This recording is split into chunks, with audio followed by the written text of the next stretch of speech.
Karimnagar Rohan hospital 25వ వార్షికోత్సవం పురస్కరించుకొని శ్రీదేవి పుత్రిక అనే వినూత్న పథకం ద్వారా ఆడపిల్లలకు జన్మనిచ్చిన వారికి ఉచిత డెలివరీ సేవలు అందిస్తున్నట్లు డాక్టర్ శ్రీదేవి ప్రకటించారు.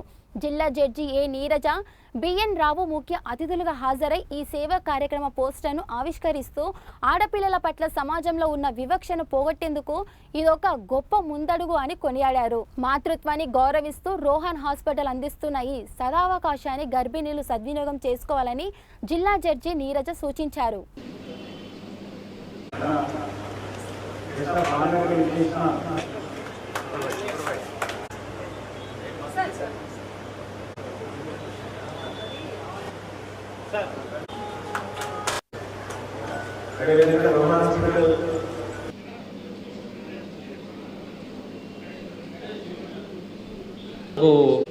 డాక్టర్ అన్మల శ్రీదేవి అని ఒక గైనకాలజిస్ట్ ఉందనేది నాకు ఎట్లా వచ్చిందంటే మా ఊరి పేషెంట్ ఈ హాస్పిటల్లో అంతకుముందు అక్కడ ఉన్న హాస్పిటల్లో డెలివరీ అయింది. బాగా కాంప్లికేటెడ్, మొత్తానికైతే పేషెంట్ బాగా అయింది, బిడ్డ కూడా బతికింది. ఆ బిల్లు సందర్భంగా నాకు మా ఊరి సర్పంచ్ ఫోన్ చేస్తే నేను అవతల ఎవరు ఈ శ్రీదేవి అంటే నేను అప్పుడు కనుక్కున్నాను. తర్వాత డాక్టర్ నరేష్ పరిచయం అయ్యాడు. అయితే డాక్టర్ శ్రీదేవి, రోహన్ హాస్పిటల్, నరేష్ వీళ్ళ నేపథ్యం బాగా ఆర్థిక నేపథ్యం కానీ రాజకీయ నేపథ్యం కానీ లేదు. వాళ్ళంతా కూడా 1 by 1 step by step, brick by brick కష్టపడి నిర్మించుకున్న వీళ్ళ ప్రాక్టీస్ ఈరోజు ఇంత గొప్పగా అభివృద్ధి చెందింది. అయితే డాక్టర్ శ్రీదేవి గారిని నేను చూస్తూ ఉన్నాను. అంటే వారి యాజ్ ఎ ప్రొఫెషనల్ డాక్టర్గా వ్యక్తిగతంగా కూడా షీఈస్ గుడ్, టూ గుడ్. పేషెంట్లకి ఎప్పుడు కూడా పేషెంట్లకు సాయం చేయాలనే దృక్పథం తప్ప పేషెంట్ రాగానే ఇవికి ఎట్లా పరీక్ష చేయాలి, ఏ స్కాన్ చేయాలి, ఎట్లా డబ్బులు గుంజాలి, ఎట్లా బిల్ చేయాలనే ఆలోచన ఎప్పుడు లేదు. అతి తక్కువ అంటే ఇట్లాంటి డాక్టర్లు మా తక్కువ ఉన్నారు. అందులో డాక్టర్ శ్రీదేవి ఒకరు. ఈ సందర్భంగా నేను ప్రత్యేకంగా చేస్తున్నాను. ఇక ఈ తీసుకున్న కార్యక్రమం చాలా గొప్పది. ఒక ప్రభుత్వము కళ్యాణ లక్ష్మి తీసుకుంటే అది వాళ్ళకి పెద్ద బర్డెన్ కాదు, భారం కాదు. కానీ ఒక హాస్పిటల్, ఒక వ్యక్తిగత డాక్టర్ కూడా ముందుకు వచ్చి 1 సంవత్సరం పాటు ఆడపిల్ల పుడితే కేవలం మెడిసిన్స్ తప్ప మిగతా అన్నీ కూడా ఫ్రీ అంటే ఆమె కనీసం ఒక 20-25 వేలు నష్టపోతుంది. బట్ అయినా కూడా ఒక సమాజానికి అంటే మనం ఈరోజు డాక్టర్ శ్రీదేవి ఇంత దూరం వచ్చిందంటే ఆమె కృషి ఫలితం కాకుండా కూడా సమాజం వల్ల కూడా మనం ఈ స్టేజ్కి వచ్చిన అనుకోవాలా. సో నాకు సమాజం ఇచ్చింది కనుక నేను కూడా సమాజానికి కొంత రుణపడి ఉన్నాను కనుక దాన్ని ఇట్లా తీసుకోవాలని to give back to something to society అనే ఒక కాన్సెప్ట్, ఆ స్ఫూర్తితో ముందుకు వచ్చి ఈ కార్యక్రమం చేపట్టినందుకు మరొకసారి ప్రత్యేక అభినందనలు. Thank you. ఇనాగరేషన్ సెరమనీకి నన్ను ఇన్వైట్ చేసినందుకు డాక్టర్ నరేష్ గారికి మరియు శ్రీదేవి గారికి ఐ కంగ్రాచులేట్ దెమ్.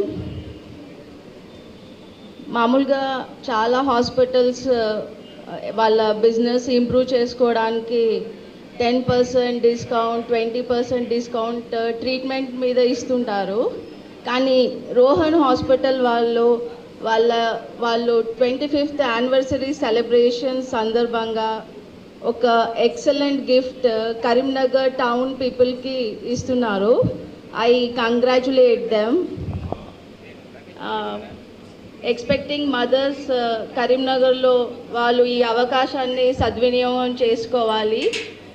ఇలాంటి థాట్ మనం సొసైటీ మనకు చాలా ఇచ్చింది, సొసైటీకి కూడా మనం తిరిగి ఇవ్వాలన్న ఒక మంచి ఉద్దేశంతో డాక్టర్ నరేష్, పావని, శ్రీదేవి గారు ఈ గిఫ్ట్ ఇస్తున్నందుకు అది వేరే హాస్పిటల్స్ కూడా ఇన్స్పిరేషన్గా తీసుకొని స్టార్ట్ చేయాలని కోరుకుంటున్నాను. మనం గర్ల్ చైల్డ్ అమ్మాయి పుట్టిందంటే ఎంతో భారంగా ఇవాళ కూడా ఫీల్ అవుతున్నాము. ఇలాంటి నూతన స్కీమ్స్తో చాలా హాస్పిటల్స్ వస్తే పేరెంట్స్కి కూడా చాలా ఎంకరేజ్మెంట్గా ఉంటుంది. ఒక గర్ల్ చైల్డ్ని సేవ్ చేసినట్టు ఉంటుంది. ఒక గర్ల్ చైల్డ్ని మనం సేవ్ చేస్తే ఒక కుటుంబాన్ని సేవ్ చేసినట్టు. సో ఇలాంటి ఎక్సలెంట్ గిఫ్ట్ వాళ్ళు సక్సెస్ఫుల్గా 25 ఇయర్స్ యానివర్సరీ సెలబ్రేషన్స్లో ఇస్తున్నందుకు Rohan hospital management, owners and staff, I congratulate them and I wish them all the best. Thank you.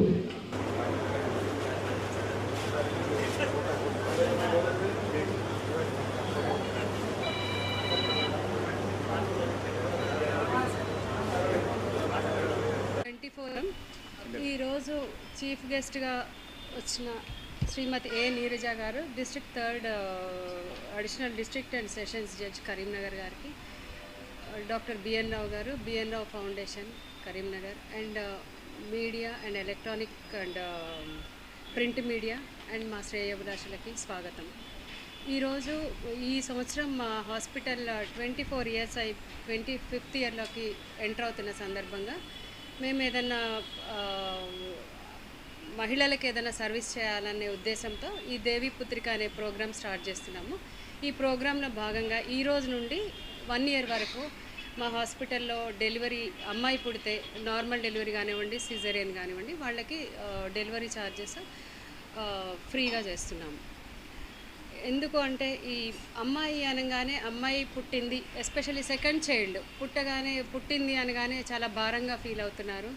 ఎందుకు అంటే వాళ్ళని చదివించడం ఒక ఖర్చు, చదివించి డౌరీ ఇచ్చి పెళ్లి చేయడం ఒక ఖర్చులాగా భావించి వాళ్ళంతా బర్డెన్ లాగా ఫీల్ అవుతారు. అంటే మనం ఇది చేయడం వల్ల ఏదో కొంచెం అవేర్నెస్ తెప్పించడం కొంచెం హెల్ప్ అవుతుందని మేము ఈ ప్రోగ్రామ్ ఇనిషియేటివ్, సో ఈ ప్రోగ్రామ్ స్టార్ట్ చేసాము. అండ్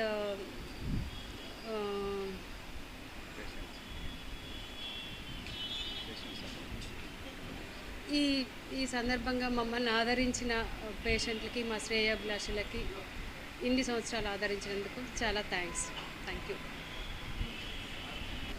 ఈరోజు ఈ దేవి పుత్రిక మేము తీసుకున్న ఇనిషియేషన్ అంటే 24 సంవత్సరాలు అయిపోయి 25 సంవత్సరాలకి ఈ సంవత్సరం ఎంటర్ అవుతున్న సందర్భంగా మేము ఒక ఇనిషియేటివ్ తీసుకుందాం అనుకున్నాం. అది ఎందుకంటే మా హాస్పిటల్ ముఖ్యంగా ఉమెన్ ఓరియంటెడ్ హాస్పిటల్. మేము పెట్టినప్పటి నుండి ఉమెన్ ఓరియంటెడ్. ఈ బిల్డింగ్ పెట్టినప్పటి నుండి కూడా హై రిస్క్ ప్రెగ్నెన్సీ అని, పెయిన్లెస్గా అన్ని ఉమెన్ కోసం ఐసీయూ దగ్గర నుండి అన్ని పెట్టడం జరిగింది. సో దానికి వాళ్ళందరినీ మమ్మల్ని మేము ఇచ్చిన సదుపాయాలను ఉపయోగించుకొని మమ్మల్ని ఎంకరేజ్ చేస్తూ వచ్చారు. సో వాళ్ళందరికీ కూడా ఏదైనా ఎస్పెషల్లీ ఉమెన్కి ఏదైనా చేయాలని ఎప్పటి నుండో అనుకుంటున్నాము. సో ఇప్పుడు ఈ 25 సంవత్సరాలకు ఎంటర్ అవుతున్నాం కదా, ఇది మంచి అకేషన్ అనిపించి ఈ డిసిషన్ తీసుకోవడం జరిగింది. సో ఇప్పుడు మేడం చెప్పినట్టు ఇదే సొసైటీలో ఏంటంటే ఆడపిల్ల పుట్టిందంటే మేము చూస్తాం కాబట్టి చెప్తున్నాము. అంటే ఒక పేషెంట్ వాళ్ళు వచ్చేసి కానీ ఐవీఎఫ్ ద్వారా అబ్బాయిని మీరు పుట్టించగలరా అనే క్వశ్చన్ అడుగుతున్నారు. అంటే ఇంకా ఎంత వివక్ష ఉంది అమ్మాయి అనేది అలా ఉంది. సో అందు గురించి బేబీ పుట్టగానే అమ్మాయి అనగానే కొంచెం ఒకలాంటి డిసప్పాయింట్మెంట్ చాలాసార్లు వింటాము. అందులో సెకండ్ ఐ థింక్ పక్కా.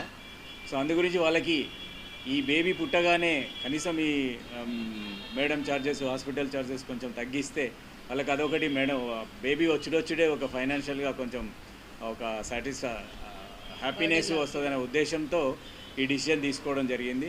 ఇది నెక్స్ట్ ఇయర్ మా 25th యానివర్సరీ వరకు కంటిన్యూ చేస్తాము. సో దీన్ని అందరూ సద్వినియోగం చేసుకోండి. గ్రో టు ఎనీ ఎక్స్టెంట్, వాళ్ళు ఎంత అదికన్నా వెళ్ళగలరు, ఎంత పైకన్నా వెళ్ళగలరు వాళ్ళని ఎంకరేజ్ చేస్తే అనేది, మంచిగా చదివిపించేసి ఇస్తే వాళ్ళే పైకి వెళ్ళిపోతారు.